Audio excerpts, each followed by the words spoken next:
સાવધાન સાવધાન સાવધાન। શું એલપીજી મોંઘો થતા હવે રેસ્ટોરન્ટ હોટલવાળા બિલમાં લગાવી શકે છે ગેસ ચાર્જ? કેમ કે અત્યારે મોટા ભાગના રેસ્ટોરન્ટ અને હોટલવાળા બિલમાં ગેસ ચાર્જ એડ કરી રહ્યા છે। ત્યારે ચાલો હું આપને જણાવું શું એલપીજી મોંઘો થતા હવે રેસ્ટોરન્ટ અને હોટલવાળા બિલમાં ગેસ ચાર્જ લગાવી શકશે। નમસ્કાર, હું છું દીપિકા। ઈરાન અને ઇઝરાયલ વચ્ચે ચાલી રહેલા તણાવને કારણે ભારતમાં કોમર્શિયલ એલપીજી ગેસ સિલિન્ડરની અછત જોવા મળી રહી છે। ઘણા શહેરોમાં રેસ્ટોરન્ટ, હોટેલ અને ઢાબા કોમર્શિયલ એલપીજી ગેસ સિલિન્ડરની વધતી કિંમત અને અછતના કારણે પરેશાન છે। આ ક્રાઇસિસ વચ્ચે બેંગ્લોરના એક કાફેમાંથી લીંબુ પાણીનું બિલ સોશિયલ મીડિયા પર વાયરલ થઈ રહ્યું છે, જ્યાં 5% ગેસ કટોકટી ચાર્જ ઉમેરવામાં આવ્યું છે। આ બિલનો ફોટો સોશિયલ મીડિયા પર ધૂમ વાયરલ થયો છે। ચેન્નાઈ, ગુરુગ્રામ અને અન્ય શહેરોમાં પણ આવા જ કિસ્સાઓ નોંધાયા છે। હવે લોકોના મનમાં સૌથી મોટો પ્રશ્ન એ છે કે શું આ ચાર્જ કાયદેસર છે?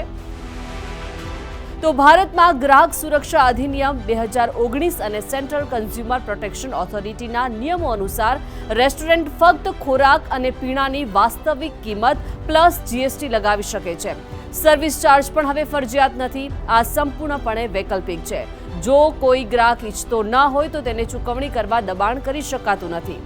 ગેસ ક્રાઇસિસ ચાર્જ અથવા એલપીજી ચાર્જ જેવા વધારાના શુલ્ક લગાવવા ગેરકાયદેસર માનવામાં આવે છે અને તે છુપાયેલ અથવા તો અન્યાયી ચાર્જ છે।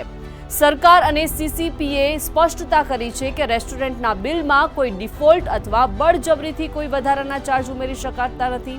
આમ કરવું એક અન્યાયી વેપાર પ્રથા છે। આવા ચાર્જ લાદવા ગેરકાયદેસર છે। રેસ્ટોરન્ટ્સે વધતા ખર્ચના આધારે કિંમતો વધારવી જોઈએ અને મેનુમાં જ કિંમતો વધારો અલગ લાઇનમાં ચાર્જ નહીં જોડી શકાય। કેવી રીતે ફરિયાદ કરશો? તો ગ્રાહકો બિલનો ફોટો લઈ શકે છે। 1915 પર રાષ્ટ્રીય ગ્રાહક હેલ્પલાઇન પર કોલ કરી શકે છે અથવા એનસીએચ એપ્લિકેશન દ્વારા ફરિયાદ નોંધાવી શકે છે। આ સાથે જ consumerhelpline.government.in પોર્ટલ પર ગ્રાહક ફરિયાદ નોંધાવવા માટેનો એક વૈકલ્પિક માર્ગ છે।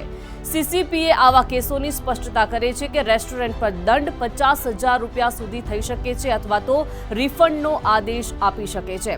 જો કે કાયદા દ્વારા ટ્રાન્સપરન્સી જરૂરી છે। જો કોઈ ચાર્જ લગાવવો હોય તો ગ્રાહકને જાણ કરવી જોઈએ અથવા તેમની સંમતિ લેવી જોઈએ। ગ્રાહકોને સલાહ છે કે બહારથી ખોરાક મંગાવતી વખતે તેમના બિલ કાળજીપૂર્વક તપાસો। જો તમને કોઈ અજાણ્યા ચાર્જ દેખાય તો પૂછપરછ કરો અને ફરિયાદ કરો। એલપીજીના વધતા ભાવને કારણે રેસ્ટોરન્ટ ભાવ વધારી શકે છે, પરંતુ અલગ ગેસ ચાર્જ લગાવવો વ્યાજબી નથી। આ ગ્રાહક કાયદાની વિરુદ્ધ છે અને ગ્રાહકો વિરોધ કરી શકે છે।